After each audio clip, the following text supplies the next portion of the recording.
Hey everyone, and welcome to The Explainer. I am absolutely thrilled you're joining us today because we are diving headfirst into one of the most tantalizing, enduring mysteries in all of religious history. We're talking about a hidden ancient barrier, one that's said to be holding back two incredibly powerful, totally destructive nations. It's this epic story of ancient engineering, mysterious tribes, and a prophecy that literally stretches to the very end of time. So let's just get right into it. Okay, picture this for a second. What if, somewhere out there in the world right now, tucked away behind towering mountains and completely hidden from our modern maps, there's a massive wall. A wall built by one of history's greatest rulers. And what if this isn't just some dusty archaeological relic, but an active physical barrier holding back two formidable nations destined to break out near the end of time? You've got to wonder, who exactly are these mysterious people? Where are they hiding? And what on earth is going to happen when they finally break free? All right, Section 1, the Ancient Mystery, Yajooj and Majooj. To really wrap our heads around this mystery, we've got to look directly at the source material from the Quran and Islamic tradition. Now, you might actually recognize these groups by their English names, Gog and Magog. The text described them as these incredibly powerful ancient tribes, and they were basically infamous for one thing: spreading total corruption and absolute destruction wherever they went. Many scholars point out that they were human tribes, but they were known for their just enormous numbers. Honestly, they were deeply feared by every neighboring community because of the sheer chaos they brought with them. But here's the kicker. Despite this massive, terrifying reputation, their exact historical identity is still one of history's greatest unsolved mysteries. Moving on to Section 2, Journey of Dhul Qarnayn, a Righteous Ruler. You really can't talk about Yajooj and Majooj without talking about the man who actually stopped them. According to the Quran, Dhul Qarnayn was a righteous leader, and Allah granted him immense authority and resources. And he used these gifts. He traveled across vast regions of the earth, going far west and far east, always governing with justice and stepping in to help the oppressed. This really shows you who he was as a person, because eventually his travels bring him to this distant, incredibly rugged, mountainous region. And there he runs into a very isolated group of people. The source texts actually point out that this community was so remote they could barely even communicate with outsiders. They were totally isolated, and more than that, they were terrified. So these isolated villagers come to Dhul Qarnayn with a truly desperate plea. They tell him, Yajooj and Majooj are causing corruption in our land. I mean, they were so desperate for protection that they actually offered this great ruler their own wealth. They're basically saying, take our resources, just please build something to protect us. But Dhul Qarnayn does something really remarkable here. He flatly refuses their payment. He basically tells them, look, what Allah has already given me is way better than any material reward you could ever offer. He nobly steps up to help them purely for the sake of justice. Which brings us to Section 3, Forging the Barrier, an Iron Wall. What happens next is honestly mind-blowing. Dhul Qarnayn kicks off one of the most spectacular engineering projects you'll find in ancient religious history. Let's actually walk through how he pulled this off because the steps are just fascinating. First, he orders the people to bring him massive, heavy blocks of iron. His workers take these huge iron blocks and literally fill the physical gap between two imposing mountains. Once this iron structure reaches the very top of the mountains themselves, he moves to step 2. He has them light these massive fires all around the structure until the iron is glowing red hot. Then, and this is the genius part, for the final step, they pour molten copper over the entire glowing structure. The result? An immense, utterly impenetrable wall. According to the Quran, this barrier was so perfectly engineered that Yajooj and Majooj couldn't climb over it, and they couldn't break through it.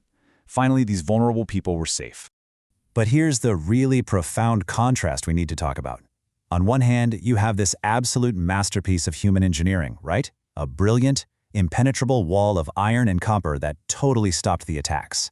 But on the other hand, you have divine decree.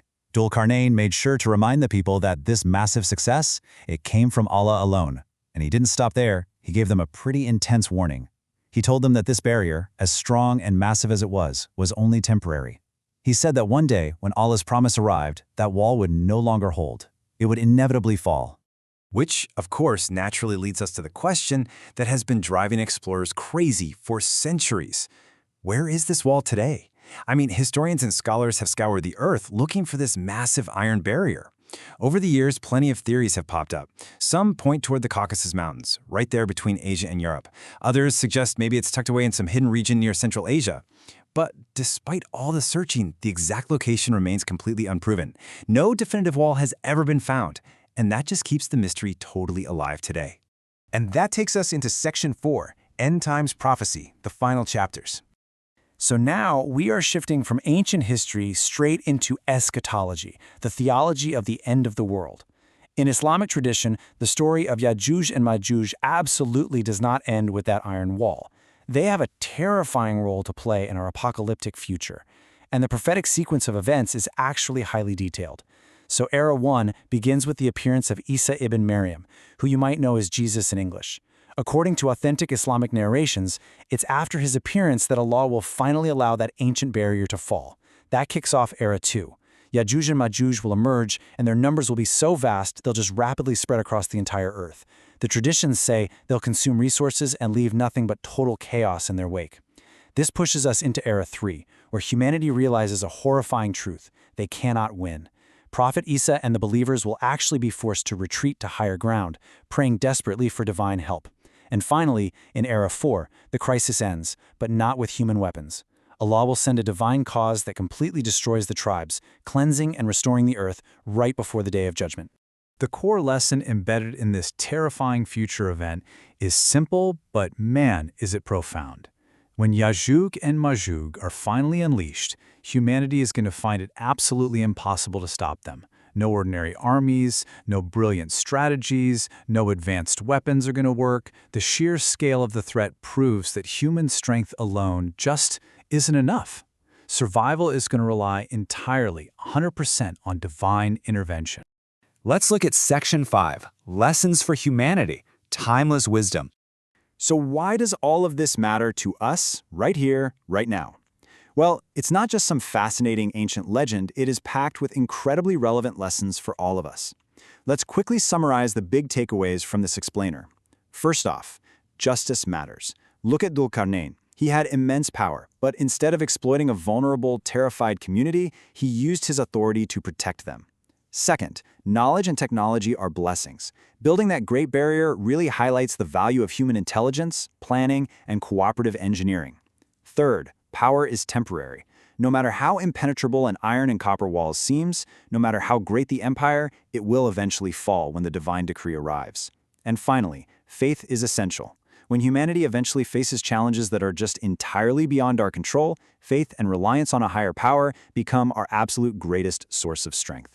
And that brings us to our final thought for this explainer. The mystery of Yajooj and Majooj is this incredible reminder that we can build the strongest walls, we can amass unimaginable wealth, and we can develop the most breathtaking technology. But none of those things alone can guarantee our ultimate safety. So I want to leave you with this provocative question to chew on. In a world that is so obsessed with building higher walls and stronger weapons, where does ultimate power truly lie?